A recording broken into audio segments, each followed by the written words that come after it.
जय महाकाल। साधना ज्ञान की वीडियो देखने के लिए आपका बहुत बहुत धन्यवाद। अगर आप मेरे चैनल पे पहली बार आए हुए हैं तो रेड कलर का सब्सक्राइब बटन दबा दीजिए, या जिसने मेरे चैनल को सब्सक्राइब नहीं किया है वो रेड कलर के सब्सक्राइब को बटन के दबा के बेल आइकन जो है घंटी के आकार का, उस पर क्लिक करके ऑल पिन क्लिक कर दीजिएगा, जिससे कि हमारे चैनल की जो भी लेटेस्ट वीडियो है उसकी अपडेट आपको मिलती रहे। जय महाकाल। साधना ज्ञान चैनल में आप सभी का एक बार फिर से स्वागत है। आज की वीडियो में आपको बताने जा रहा हूँ कि यक्षिणी साधना कौन कौन कर सकते हैं और कौन कौन नहीं। सबसे पहला पॉइंट ऑफ व्यू, यक्षिणी साधना वही साधक कर सकता है जिसने प्रारंभिक साधनाएं करी हों साधना जगत की। पहला पॉइंट, क्योंकि इसमें ज़्यादा गलती करना आपको हानिकारक हो सकता है। नंबर दूसरा पॉइंट ऑफ व्यू पे समझाऊंगा, आपको प्रॉपर समझ में आता है, इसलिए दूसरा पॉइंट आपके साथ निकल के आता है कि क्या मैं जो नया साधक हूँ, ऐसे समझ लो, तो क्या मैं यक्षिणी साधना कर सकता हूँ? हाँ, आप कर सकते हैं, लेकिन प्रॉपर विधि और प्रॉपर गाइडेंस के साथ, क्योंकि यक्षिणी साधना में गलती करने पे आपको रिज़ल्ट तुरंत मिलेगा और अच्छा करने पे भी रिज़ल्ट तुरंत मिलेगा। इसीलिए नए साधक हों या पुराने साधक हों, आप इस चीज़ का विशेष ध्यान रखें कि आप लोगों को रिज़ल्ट मिलना शुरू हो जाएगा जैसे ही आप साधना शुरू करेंगे। दूसरा पॉइंट आता है यक्षिणी साधना में कि क्या मैं शादीशुदा हूँ तो मैं साधना कर सकता हूँ। सबसे पहली बात, यक्षिणी साधना कोई भी प्रेमी, प्रेमिका, पत्नी, मित्र किसी रूप में नहीं कर सकता। यक्षिणी साधना सिर्फ और सिर्फ देवी रूप में ही करी जाती है। आप उसके प्रति अगर जरा सा भी गलत प्रभाव या सोच भी रखोगे तो सिंपल सा पॉइंट ऑफ व्यू है कि आप सीधा सीधा अपमान महादेव और माता पार्वती का कर रहे हैं। अगर जब आप उनको इस नज़र से देख रहे हैं तो आप सोच लीजिए आपका क्या होगा। 2 पॉइंट क्लियर हो गए, तीसरा भी क्लियर हो गया। अब चौथे पॉइंट पे आते हैं कि क्या गृहस्थ साधक ही भी यक्षिणी साधना कर सकता है या सिर्फ जो संन्यास ले चुका है वो? देखिए, यक्षिणी साधना दोनों साधक कर सकते हैं, गृहस्थ भी और सन्यासी भी।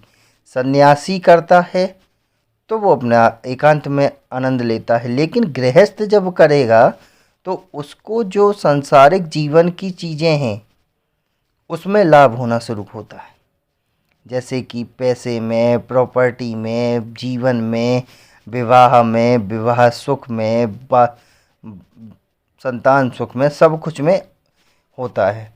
अब आ जाते हैं नेक्स्ट पॉइंट पे।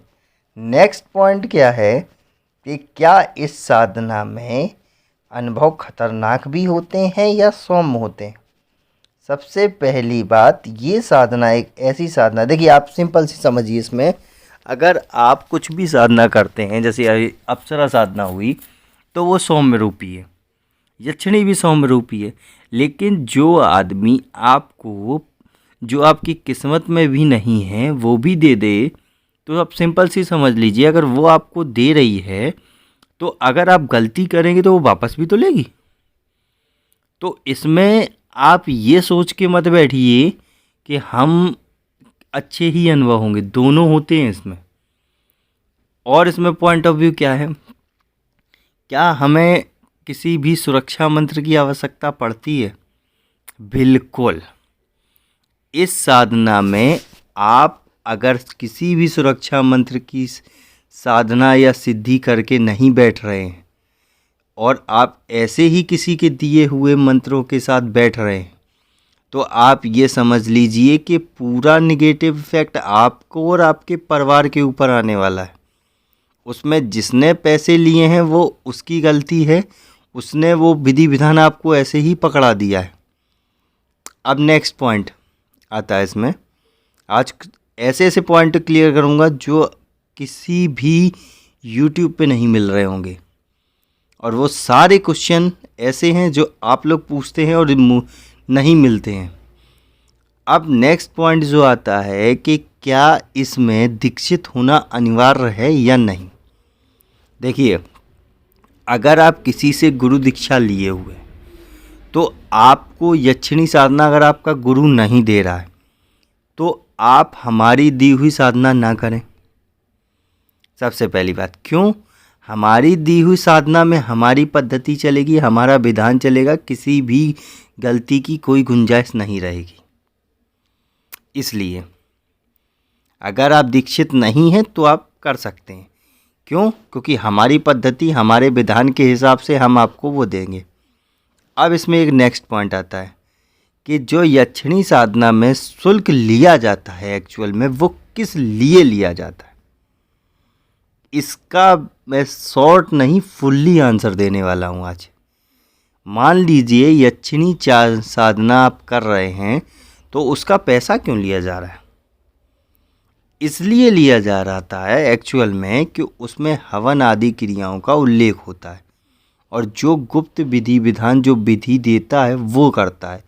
उससे क्या होता है, जैसे मान लीजिए मैंने आपसे उसका शुल्क लिया विधि का, तो उसमें मैं आपके नाम का एक हवन करूँगा, अपनी कुछ ऐसी शक्तियाँ आपके नाम से आमंत्रित करूँगा, जब आप साधना करेंगे तो वो आपकी प्रोटेक्शन कर सकें, आपके साथ साथ आपके परिवार की रक्षा कर सकें, आपको नेगेटिव इफ़ेक्ट से बचा सकें, इसलिए उसका शुल्क लगेगा। अब इसमें नेक्स्ट एक क्वेश्चन और आता है आप लोगों का कि क्या यक्षिणी साधना दूसरे फ्री में दे रहे हैं और आप लोग कुछ लोग शुल्क ले रहे हैं, ऐसा क्यों? देखिए, जो प्रॉपर विधि देगा वो कभी नहीं चाहेगा कि हमारे साधक किसी मुसीबत में पड़े। और प्रॉपर विधि जो होती है उसमें आपको कुछ चीज़ों को जागृत करना होता है। सबसे पहले आपको करना होता है अपने एक सुरक्षा मंत्र को जागृत, उसके बाद एक यंत्र को जागृत। दो चीज़ें जागृत करने के बाद आपको फिर इस साधना को आगे करना होता है।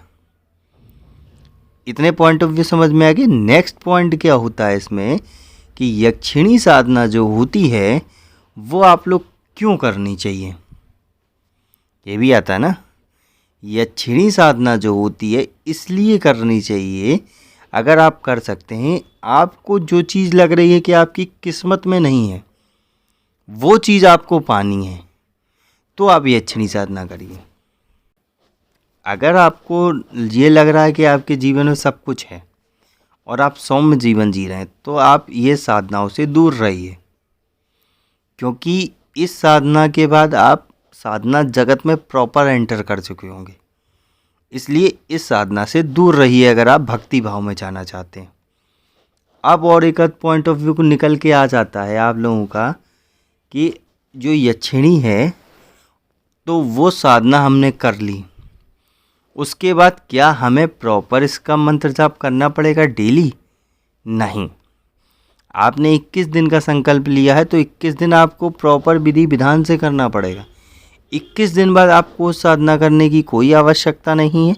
जब आपको लगे तो फिर आप संकल्प लेंगे और फिर करेंगे, लेकिन इसमें आपको कुछ नियमों का ख्याल रखना पड़ता है। जैसे कि नंबर 1, क्या मैं एक बार आपसे विधि लेने के बाद दोबारा मुझे शुल्क पे करना पड़ेगा? नहीं। एक बार आपने अगर विधि ले ली तो एक बार आपके नाम से हवन हो गया, अब बार बार करने की ज़रूरत नहीं है। हाँ, पर अगर जब भी आप करेंगे साधना तो अनुमति ज़रूर लेंगे कि हाँ मैं ये दोबारा साधना करने जा रहा हूँ, इसकी मुझे अनुमति दीजिए, जिससे कि वो चीज़ें सिर्फ एक नॉर्मल से भोग में एक्टिवेट हो सकें आपके लिए। ये पॉइंट ऑफ व्यू आपको सारे समझ में आ गए। अगर और भी कोई सवाल लग रहा हो तो आप मेरे को व्हाट्सएप पे पूछ सकते हैं, नंबर डिस्क्रिप्शन में आराम से मिल जाएगा। अगर वीडियो समझ में आ रही हो, पॉइंट ऑफ व्यू सारे समझ में आ गए हैं तो आराम से इसे शेयर करो, जिससे दूसरे लोग ऐसे चक्करों में ना फंसें जिससे कि अपने जान माल का नुकसान कर सकें। अब अगर आप लोगों को और भी कोई सवाल लग रहा है छोटा सा तो आप कमेंट में पूछ सकते हैं। अब मेरे को इजाज़त दो, आगे कुछ और बताऊंगा। तब तक के लिए जय महाकाल, जय माँ भवानी। अगर आपको हमारी दी गई जानकारी पसंद आई हो या वीडियो आपको अच्छी लगी हो तो लाइक के बटन पे क्लिक करिएगा। अगर आपको पसंद नहीं आई है तो डिसलाइक के बटन को क्लिक करिएगा। और अगर आपकी कोई राय है तो कमेंट बॉक्स में बताइएगा। अगर आपको वीडियो किसी और को शेयर करनी हो तो शेयर बटन पे क्लिक करके किसी भी फंक्शन से आप दूसरे को भेज सकते हैं। अगर आपको हमसे किसी भी तरह की और जानकारी चाहिए तो डिस्क्रिप्शन में जो हमारा नंबर पड़ा है व्हाट्सएप पे, वहाँ पे मैसेज करेंगे तो वहाँ पे आपको टेलीग्राम ग्रुप के लिंक आ जाएंगे जो डिस्क्रिप्शन में पड़े हैं, अगर वो आपसे ओपन नहीं हो रहे हैं तो।